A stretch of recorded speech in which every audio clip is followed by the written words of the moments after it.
Madam Ms. President, I believe Ms. Ms. Gibson yes. is the patron of item 2025-210. That's correct. I was just asked you to call the order, but Ms. Gibson, yes.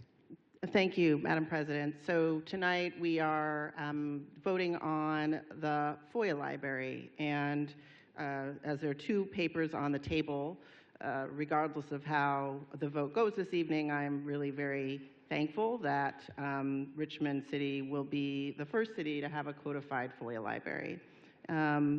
The reason for this is that, as a city, we've been talking about transparency quite a lot in recent months, recent years, and I'm sure going back for some time.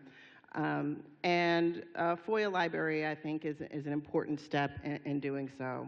For the public, the way that FOIA works, FOIA stands for the Freedom of Information Act, and that is a state law that essentially demands public bodies do work publicly and allows the public to engage in the process by requesting information from government bodies, including council and city hall.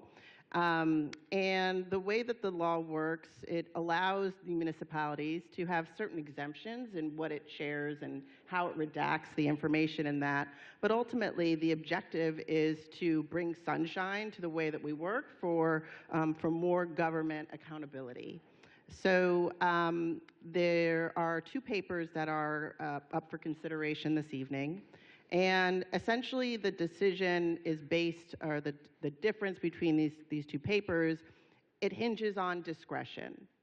So the question is, do we bring more transparency when we, as a governmental body, can pick and choose what the public sees and what it can't?